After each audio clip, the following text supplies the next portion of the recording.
할렐루야. 힘내세요. 힘내십시오. 거룩한 주일, 부활주일이 지나고 두 번째 주일을 우리가 기쁘게 맞았습니다.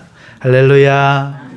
우리를 사랑하시는 아버지 하나님께 함께 모여 예배하는 복된 이 시간, 이 자리에 함께한 사랑하는 성도, 사랑하는 형제 자매 여러분을 주님의 이름으로 축복합니다. 오늘 저희가 본문을 28장 1절부터 6절까지 읽었지요. 하지만 오늘 한 3절까지만 2절까지 정도로만 하고, 오늘 본문은 지난주 본문 후인 27장 39절로부터 시작합니다. 그러니까 성경을 펴시고 27장 39절부터 보시면서 말씀을 들으시면 도움이 되겠습니다. 제목은 모닥불 앞에서 듣는 믿음 이야기라고 정했는데요. 오늘 이 말씀에 하나님의 큰 위로와 은혜가 있으시기를 주님의 이름으로 축복합니다. 자, 39절로부터 가보시면요. 유라굴라 광풍에 14일이나 속수무책으로 아드리아 바다를 표류하던 알렉산드리아 배는 어느새 알지 못할 해안까지 밀려 좌초될 위기에 처한 밤을 지나고 있는 중입니다. 얼마나 심각했든지 사공들조차 성객들을 버리고 탈출하려 했던 그 위기의 밤은, 그러나 한 사람 사명자 바울에 의해 소망의 닻을 내리고 희망의 아침을 기다리며 절망을 이겨내고 있었습니다. 드디어 날이 밝았습니다. 어디인지 알 수는 없지만 가시거리에 해안이 드러나고 있었습니다. 승객들과 선원들이 환호했습니다. 생각보다 육지가 멀지 않았기 때문에 그렇습니다. 하지만 문제는 여전히 바람이 멈추지 않았다는 것이고, 더구나 눈에 보이는 해안은 경사진 항만을 이루고 있었습니다. 배를 과연 저기에 댈 수 있는가? 선장과 선원들은 긴급히 상의하기 시작합니다. 다행히 바람은 바다에서 육지 쪽으로 불고 있었습니다. 하지만 바람이 너무 거세서 처음부터 돛을 펼칠 수도 없고, 또 7개나 닻을 내린 이 닻을 올리면 배가 물살에 매우 빠르게 떠밀릴 것이 분명합니다. 하지만 자세히 살펴보니 육지 쪽을 향하는 바다의 본류와 육지 쪽에서 흐르는 두 물이 합쳐지고 있었습니다.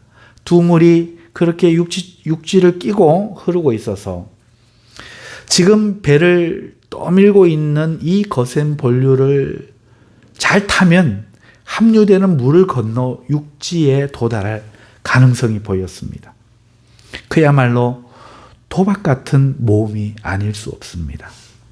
하지만 아무리 도박같이 위험한 모험이라도 그냥 있을 수는 없어요. 왜냐하면 지금 배를 7개나 겨우 닻을 내려서 고정하고 있기 때문에 이 물살에 배 선체가 지금 이 순간에도 부서질 듯이 삐걱대고 불안한 상태였기 때문에 그렇습니다. 이에 모험을 강행하기로 결정을 마친 선원들과 선장은 행동에 나섰습니다.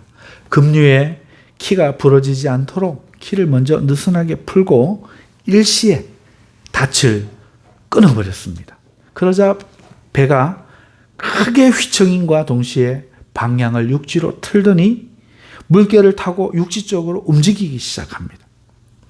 하지만 합류되는 그 물을 건너가야 했기 때문에 선원들은 즉시 빠르게 돛을 올립니다. 바람을 맞으려고 하는 것이죠. 그러자 배가 더욱 속도를 내서 육지를 향해 치달립니다. 자, 이대로라면 배가 육지에 상륙할 것처럼 보였습니다. 하지만 합수 지점에 이르자 급격히 수심이 낮아졌고 빠른 속도로 전진하던 배는 그만 앞쪽 낮은 수심에 그 이물이 모래에 박혀버리고 배는 더 나아가지 못한 채 멈추어 버렸습니다. 뒤에서 거세게 흐르는 본류의 물은 여전히 배를 밀며 선체에 힘을 가했고 배는 모래에 박혀서 움직이지 못한 채 또 충격에 부서졌기 때문에 뒤쪽 고물로부터 배가 부서지기 시작합니다. 굽힌 나무를 고정하고 있던 쇠판과 못이 큰 소리를 내며 터져나가기 시작합니다. 배 안에서는 비명이 터져나왔고 사람들은 당황했습니다. 모든 사람이 우왕좌왕 살 길을 찾아 두려워하는 가운데 군인들은 죄수들이 도망할까 하여 차라리 죽여버리자는 의견을 냈습니다. 하지만 그 순간에 하나님께서 백부장 율리오의 마음을 감화하셔서 그가 바울을 구원해야 되겠다는 마음을 가지게 하십니다. 할렐루야. 하나님이 담대한 마음을 주어 백부장 율리오를 붙잡으시자 그는 즉시 리더십을 발휘하고 상황을 통제하기 시작합니다. 헤엄칠 줄 아는 사람들을 먼저 선별해서 물에 뛰어들어 육지로 헤엄쳐가게 합니다. 나머지 헤엄을 칠 줄 모르는 사람들에게는 부서진 널조각이나 배에 남아있는 뜨는 물건들을 주어 물에 뛰어들게 했습니다. 다행히 해안 쪽 물결이 느렸기에 얼마 가지 않아 사람들은 해안에 모두 상륙하여 구조될 수 있었습니다. 한편 해안에는 많은 사람들이 나와 비를 맞으며 그 광경을 지켜보고 있었습니다. 이 육지는 사실 육지가 아니라 멜리데라 이름하는 큰 섬이었습니다. 누군가 해안에 벌어진 이 상황을 우연히 목격하고 마을에 전했고 이에 섬 원주민들이 나와서 그 상황을 지켜보다가 해안에 가까이 오는 자들을 구조하기 시작합니다. 비가 오는 아침 기온이 매우 차가웠습니다. 원주민들은 마른 나무를 가져와 추위에 떠는 사람들을 위해 불을 지펴 주었습니다. 300명에 이르는 사람들을 위해 이곳저곳에 불을 피워 난파한 이들을 원주민들이 영접한 것입니다. 이들은 미개한 원주민이 아니라 사람을 동정할 줄 아는 사람들이었던 것입니다. 이는 믿음을 가지고 복음을 전하는 사도 바울과 아리스다고를 사랑하시는 하나님이 준비하신 위로인 줄 믿습니다. 그렇게 다행히 빗줄기는 점점 가늘어져 가고 있었고 어느새 바람도 잔잔해져 있었으며 차갑고 두려웠던 죽음의 큰 바다의 입으로부터 하나님에 의해 건진받은 사람들은 활활 타오르는 모닥불 앞에 몸과 마음이 생명의 열기로 데워지고 있었습니다. 오늘 본문 이야기는 말씀드린 대로 여기까지만 말씀을 드리려고 합니다. 나머지 섬에서 있었던 이야기들은 다음 주일에 저희들 함께 나누겠습니다. 사랑하는 성도 여러분, 우리는 2000년 전 있었던 바울의 모험을 오늘 시공간을 넘어 짧게나마 잠시 함께 했습니다. 우리 아버지 하나님은 오늘 이 이야기를 우리에게 들려주기를 기뻐하고 계십니다. 틈이 없이 말을 해가지고 제대로 와닿지 않았나요? 사랑하는 성도 여러분, 오늘 이 이야기가 의미해 주는 것, 저는 이렇게 보았습니다. 우리 아버지 하나님은 오늘 이 이야기를 우리에게 들려주기를 기뻐하고 있습니다. 그 이유는 우리가 알고 있는 이유입니다. 예전에 우리나라 할아버지들과 할머니들은 손주들을 모아놓고 옛날 이야기를 들려주었었죠. 아이들은 그 이야기를 들으며 웃고 놀라고 신기해하는 가운데 자신의 가문에 대해 자부심을 가지고 꿈과 소망을 키웠더랬습니다. 나도 가문을 빛내는 멋진 사람이 되어야지. 이 나라의 큰 사람이 되어야지.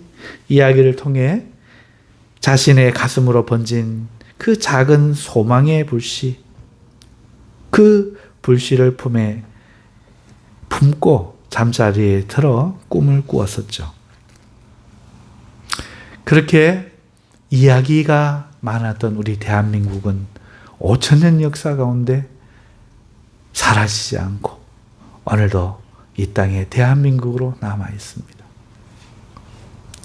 어쩌면 이야기의 힘이라고 할 수 있지요. 바로 그 이유로 우리 하나님께서 오늘 이 이야기를 이렇게 자세하게 쓰고 계신 겁니다. 하나님은 우리도 바울과 같은 이런 믿음의 영웅이 되는 꿈을 꾸기 원하십니다. 그래서 이 귀한 성경에 이렇게 자세한 이야기를 적고 계신 것이지요. 이 사도행전은 명심보감 같은 교훈서가 아니며 목민심서 같은 실용학이 아닙니다.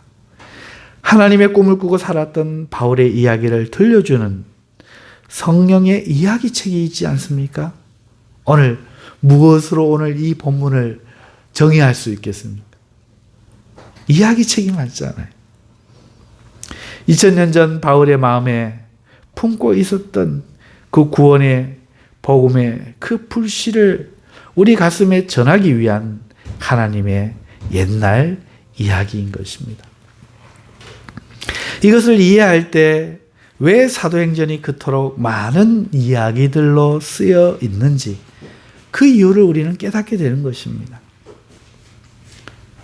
우리는 이럴 때는 이래야 한다는 지침이 아니라 복음이란 무엇인가 하는 교훈이 아니라 예수를 핍박하던 한 사람이 어떻게 예수를 만나 은혜를 입어 예수를 알고 사랑하고 믿음으로 기뻐하며 오늘 이렇게 절망의 순간에도 소망으로 사람들을 구원하는 사람이 될 수 있었는가?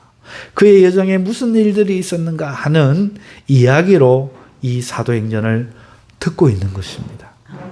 그렇지 않습니까? 자신이 만난 예수님 이야기, 어떻게 예수님을 만나게 되었고 하는 그 이야기가 바로 이 사도행전의 이야기인 것이죠. 오늘날 믿는 사람들을 보면서 안타까운 것이 있습니다. 그것은 그들이 예수님을 전할 때 어떻게 하면 구원을 얻을 수 있는가, 왜 예수를 믿어야 하는가 하는 실용적이며 원론적인 논리로 예수를 전하는데 이야기가 없다는 겁니다. 자신이 만난 예수 이야기, 어떻게 예수님을 만나게 되었고 그 예수는 자신과 자신의 삶을 어떻게 바꾸어 놓았는가, 그 이야기가 사라졌어요. 자신의 신기한 이야기를 들으며 눈빛을 반짝이고 있어야 할 그 사람들의 얼굴은 굳은 얼굴로 반박할 생각들을 하고 있고 거절할 말들을 생각하고 있다는 겁니다. 이야기가 없는 전도지요. 이것이 안타까움입니다.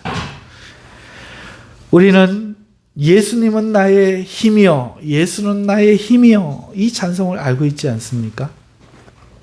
이 찬송은 말합니다. 예수는 나의 힘이요, 내 생명이시다. 구주 예수 떠나 살면 죄중에 빠지고 만다.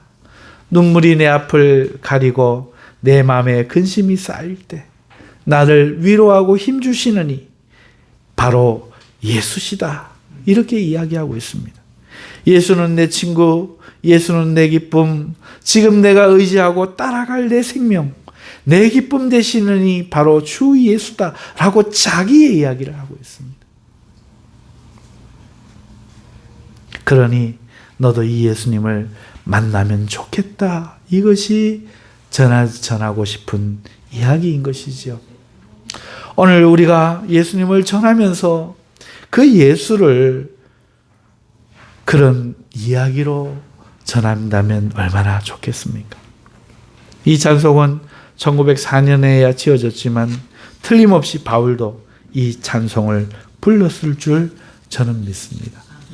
곡조는 달랐겠지만, 곡조는 없었겠지만 동일한 고백을 했을 줄 확신합니다. 오늘 바울이 겪은 이야기가 바로 그 이야기임을 저 같은 바보도 알 수 있습니다. 사랑하는 성도 여러분, 바울이 하나님의 이야기였듯이 하나님은 저와 여러분이 하나님의 이야기가 되기를 원하십니다. 온 세상이 두려워하고 소망을 잃고 절망할 그 순간에 하나님이 세상을 구원하시는 이야기가 되시고 그 이야기의 중심이 되셔서 하나님의 구원의 이야기를 전하는 여러분이 되시기를 주님의 이름으로 축원합니다. 기도하겠습니다. 은혜로우신 하나님 아버지, 감사합니다. 우리가 하나님을 너무 딱딱하게 대하는 것은 아닌가요? 오늘 우리가 세상 사람들에게 지식으로 하나님을 전하고 있지는 않나요? 하나님, 다시 한번 돌아보는 주일 되고 살아있는 이야기의 주인공들이 되는 복된 주일 되기를 원합니다. 하나님, 우리 성도들을 사랑하여 주시고 살아있는 생명들이 다 되게 하여 주시옵소서. 예수님의 이름으로 기도합나이다. 아멘.